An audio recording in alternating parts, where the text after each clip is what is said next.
नमस्कार दोस्तों, आप लोगों ने कहावत सुना होगा, हाथी चले बाजार कुत्ता भूखे हजार। सेम टू सेम हाल एक बार फिर से तुर्की का हुआ है।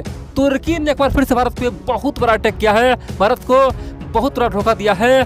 खासतौर पे तुर्की ने आर्या पार करने की घोषणा किया है और बड़ी बात तो यह है, भारत ने ऐसा फैसला लिया है जिसे तुर्की चारों खंडित हो गया है। भारत ने इतिहास में पहली बार तुर्की का औकात दिखाया है, तुर्की को बर्बाद कर दिया है। और बड़ी बात तो यह है, तुर्की में ही लोग अब अपने सरकार के खिलाफ मोर्चा खोल दिया है, प्रदर्शन खोल दिया, बोल दिया है कि ये रजब तैयब अर्दोगान अपने आप को खलीफा बनने के चक्कर में हमें बर्बाद कर देगा, देश को तबाह कर देगा, हमें बहुत बड़ा मुसीबत में डाल दिया है। जिस भारत से आज पूरे दुनिया प्यार कर रहा है, भारत सब दोस्ती चाहता है, अमेरिका, रसिया, चाइना भारत सामने में सब नतमस्तक हो रहा है। और ये तुर्की का राष्ट्रपति कर क्या रहा है, हमें तो बर्बाद करने पे तुला हुआ। दोस्तों बहुत कुछ हुआ है और बड़ी बात तो यह है, भारत ने अब की बार साफ कर दिया है कि अगर तुम मुझे आंख दिखाओगे तो तुम्हारा हम गर्दन उखाड़ देंगे। दोस्तों भारत का ऐतिहासिक फैसला है, क्योंकि भारत ने तुर्की को कहीं का नहीं छोड़ा है। आप लोग पूरा खबर देखाकर हुआ क्या है।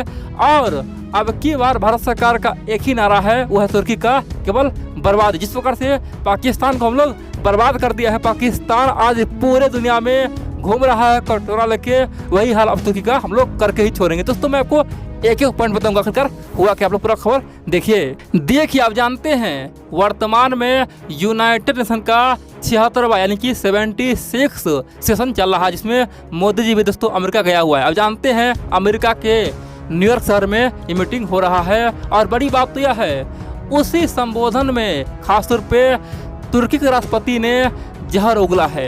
एक बार फिर से कश्मीर का मुद्दा उठाया है, भारत को पूरी तरह से घेरा है। और बड़ी बात तो यह है, उसी के जवाब में भारत ने तुर्की को औकात दिखाया है।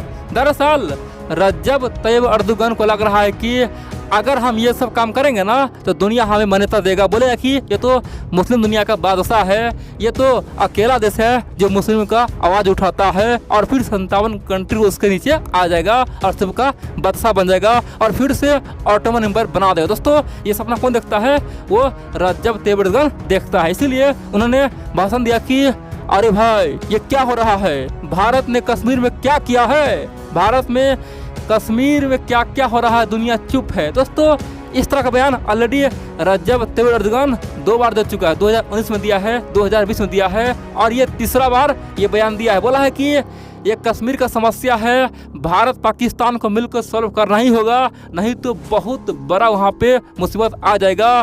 भारत ने कश्मीरियों को बुरा जिंदगी देती है। दोस्तों तरह तरह की बातें किया है और अपना खासतौर पे इमेज अच्छा बनाने की कोशिश किया है। उसी के जवाब में भारत के विदेश मंत्री एस जयशंकर जी ने तुरंत साइप्रस के विदेश मंत्री से मुलाकात किया और तुर्की का औकात दिखा दी। दोस्तों हम लोग आज तक साइप्रस के मुद्दे पर कभी बोलते नहीं थे, क्योंकि हम जानते थे कि साइप्रस के मुद्दे पर क्यों बोले, तुर्की तो अपना ही एक मित्र जैसा है। लेकिन दोस्तों तुर्की दिन प्रतिदिन जहरीला बनता जा रहा था, इसीलिए हम लोगों ने अब की बार पूरी तरह से दोस्तों आग में हाथ दिया है। इसीलिए तुर्की बौखला गया है, रजब तैयब अर्दोगान का होश उड़ चुका है, वहाँ पे अब लोग उसके खिलाफ नाराबाजी शुरू कर दिया है। दरअसल एस जयशंकर जी ने सबसे पहले साइप्रस से मुलाकात किया, उसके विदेश मंत्री से बातचीत किया और बोला कि हम साइप्रस के साथ हैं, साइप्रस के अखंडता के साथ है, साइप्रस एक सार्वभौम है, एक आज़ाद मुल्क है,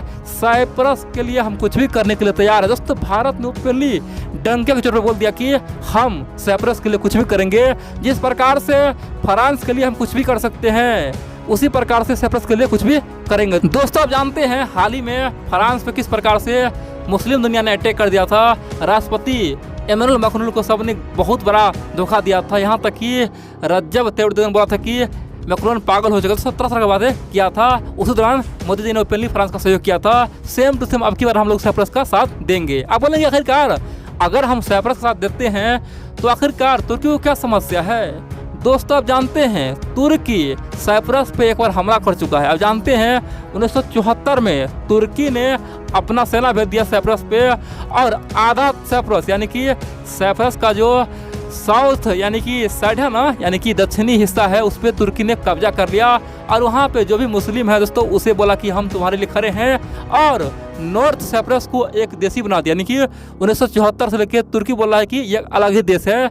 लेकिन बड़ी बात तो यह दोस्तों, दुनिया में आज 194 से अधिक देश है, लेकिन तमाम देशों ने कहा है कि नहीं, पूरे साइप्रस है, यानी कि नॉर्थ साइप्रस कोई देश नहीं है, हम तमाम हिस्सा को साइप्रस मानते हैं और तुर्की ने जो अटैक किया है उसे छोड़े और वहाँ पे शांति स्थापित कराए। और आज नहीं तो कल साइप्रस का जो हिस्सा खोया हुआ, यानी कि नॉर्थ साइप्रस जो आज एक अलग देश बन गया है, वो भी उसे मिलेगा, उसे हम मान्यता नहीं देते। दोस्तों, दुनिया के तमाम देशों ने पहले बोला है कि हम साइप्रस को एक ही साइप्रस मानते हैं। और बड़ी बात तो यह है, एकमात्र देश तुर्की है जो बोलता है कि नहीं, साइप्रस 2 कंट्री है, नॉर्थ साइप्रस तो हम लोगों के लिए है, मुस्लिमों के लिए है। अब दोस्तों, इसीलिए भारत ने तुर्की के खासतौर पे नस पे हाथ रखा है। आप बोलेंगे इससे क्या होगा? देखिए, जिस प्रकार से पाकिस्तान पिछले 70 साल से कश्मीर लेंगे सपना देख रहा है और अपने लोगों को मूर्ख बना रहा है, सेम टू सेम हाल तुर्की का भी है। तुर्की के लोगों को मूर्ख बनाया गया है कि आज नहीं तो कल साइप्रस उसका हिस्सा होगा और साइप्रस को कब्जाएंगे। और दोस्तों, रज्जब तैयब एर्दोगन जानता है कि अगर हमें खलीफा बनना है तो पहले साइप्रस को पूरी तरह से कब्जा करना ही होगा। इसीलिए रज्जब तैयब एर्दोगन दुनिया को एक कर रहा है, मुस्लिम दुनिया को एक कर रहा है, ताकि रातों रात 57 कंट्री उसे अपना गुरु मान ले और सब नॉर्थ साइप्रस को एक देश मान ले और अचानक से 57 कंट्री इस लिस्ट में आ जाए कि नहीं भाई, नॉर्थ साइप्रस तो एक देश है, यानी कि सब बोल देगा। इसीलिए पाकिस्तान साथ दे रहा है। और दोस्तों, बहुत जल्द पाकिस्तान नॉर्थ साइप्रस को एक देश मानने वाला भी है, यानी कि अब तुर्की और पाकिस्तान दुनिया का 2 देश होगा जो केवल नॉर्थ साइप्रस को अपना देश मानेगा। और बड़ी बात तो यह है, इसीलिए यूनाइटेड नेशन में तुर्की लंबा लंबा डेंगे हाँक रहा है। अब दोस्तों, बड़ी बात तो यह है, भारत ने इसीलिए ओपनली बोला है कि ये तुर्की वाले गलत कर रहा है, गद्दार है, धोखेबाज है और तुर्की को अपना औकात में रहना होगा, हद में रहना होगा। दोस्तों, भारत ने ओपनली कहा है, दुनिया के सामने कहा है, जयशंकर ने कहा है कि तुर्की को यूनाइटेड नेशन सिक्योरिटी काउंसिल का जो भी रेजोल्यूशन उसे मानना होगा। आप बोलेंगे आखिरकार यूनाइटेड नेशन ने कौन सा रेजोल्यूशन पास किया था? दोस्तों, हाल ही में तुर्की कहा कि अब हम नॉर्थ साइप्रस में, यानी कि जहाँ पे हम कब्जा किए वहाँ पे शहर बसाएंगे, वहाँ पे जगह जगह हम मुस्लिमों को बसाएंगे और ये मेरा क्षेत्र पूरी तरह से अब हो जाएगा। इसीलिए